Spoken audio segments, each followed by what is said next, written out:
Ngayong araw guys, papunta nga pala kami sa palaisdaan at may dala nga pala kaming malaking isda na tinatawag namin banak. Dahil nga guys, malaki ang tubig ngayon, ay dito kami manananghilian para bantayan guys yung mga alaga naming alimango kung umaakyat ba sila. At habang nagbabantay tayo guys dito, ay dito na rin natin lulutuin at pupudripin itong malaking isda.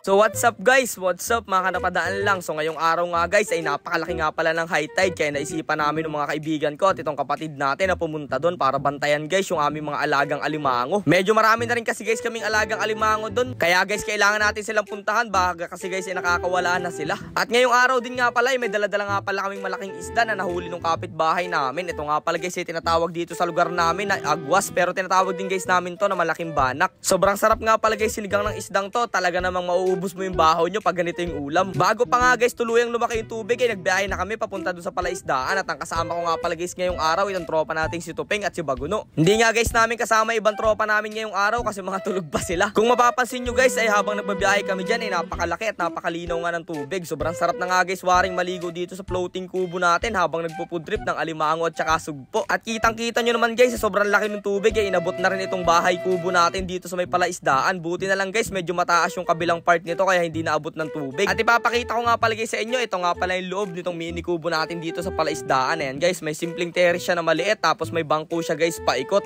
Tapos yung nandun guys sa may kabilang dulo, ilagayan nga pala namin ng mga tinapay, ilagayan na namin ng pinggan, mga baso sa kapihan namin. Tapos eto guys yung view niya. Napakaganda guys ng view dito, lalong lalo na pag ganitong high tide. Sobrang sarap kasi guys mag-relax talaga dito. Lumibot na rin nga pala guys kami dito sa munting palaisdaan namin at tinitingnan guys namin kung meron mga umaakyat na alimango. At sa awa naman guys ni Lord wala pa nakakatakas. At ililibot ko na rin nga pala guys kayo dito sa alimanguhan namin o sa palaisdaan namin ng mga alimango. Eto guys, kung makikita nyo meron nga pala guys kami nilagay dito na bakod na lambat na itim. Para guys pag ganitong high tide hindi makakalampas yung mga alimango natin. Mahilig kasi guys umakyat yung mga alimango na yan at lumiban sa may kabilang sapa. Kung mapapansin nyo nga guys, ayan na yung labas at napakalaki na ng tubig. Tapos dito sa loob naman guys ay medyo maliit pa. And guys, ngayong araw nandito kami sa crab alimango farm natin sa palaisdaan guys. At ayan, tingnan nyo, napakalaki kasi ng tubig sa labas.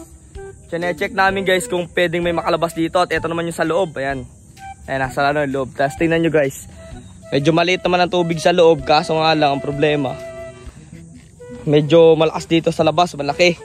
Buti na lang meron tayong ganito, safe pa rin. Nilibot nga lang guys namin tong buong palaisdaan para i-check kung okay pa ba yung mga alaga natin. Napakamahal kasi guys ng kilo ng alimango, kaya kailangan nating ayusin itong mga alaga natin dito. At ayan na nga guys, may nakita na kaming isang alimango dito na palangoy-langoy at naghahanap siya guys ng malalabasan o mapupuntahan. At habang naghihintay nga guys kami dito, bumalik kami dito sa may bahay kubo namin. Kung makikita nyo kasi guys, napakalakas pa ng tulak ng high tide, kaya paniguradong lalaki pa guys itong tubig na to. Kaya habang naghihintay kami dito guys, pinakuha ko na dito yung malaking isda na dala-dala namin kasi dito guys kami magluluto ng pananghalian. Pero syempre magluluto ng ating pananghalian dyan itong kapatid natin, itong camera girl natin. Magaling na kasi guys magluto yan ngayon. Dati kasi guys pinirito lang yung alam niyan, tapos medyo sunog pa. Hindi nga pala guys biro itong pangulam natin ngayong araw. Kahit iisang piraso lang to, napakalaki nga pala ng isdang banak na to. Sobrang sarap nga pala guys ng ganitong klase ng isda, lalong lalo na pag sinigang nyo. Tapos ayan guys, kung makikita nyo napakarami niya guys. Tawag namin dyan yung tawag natin dito. Ayun guys, naalala ko na, bihod nga pala ang tawag namin dyan. At update nga pala tayo sa mga similya ng bangus namin dyan. Nilagyan namin guys ng lambat kasi dinadagit sila guys ng mga malalaking ibon. Kumuha na rin nga pala guys ng bigas dito itong ating kapatid. At ayan nga guys, siya ay magsasaing na daw. Kung hindi nyo nga pala guys may tatanong, ay sanay nga pala itong magdupong o pasiga ng apoy. Kasi dati guys wala pa talaga kaming gasol, wala kaming kalan, kundi ang ginagamit lang talaga guys namin ay yung kahoy.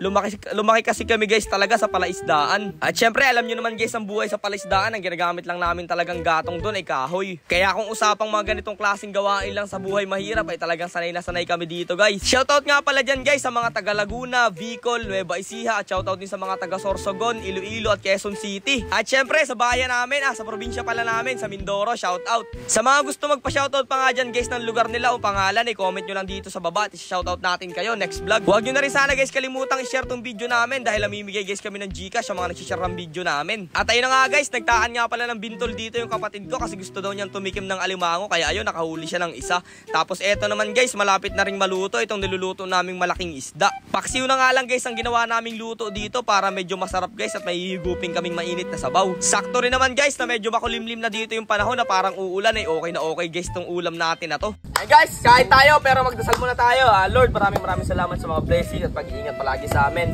Thank you Lord, in Jesus name, amen. Let's go. Dito na tayo mananghalian, ano? Let's go. Tikman mo kaya yung bihod niya. And guys, yung bihod niyan. Napakataba, oh. Oh, grabe. Ang dami yan. Mainit sabaw, ha? Sabi sa'yo, mainit. Mainit, eh. Ang laki, guys, itong binubong niya, oh. Ito yung binubong niya, oh. Sarap yan. Wala kayo.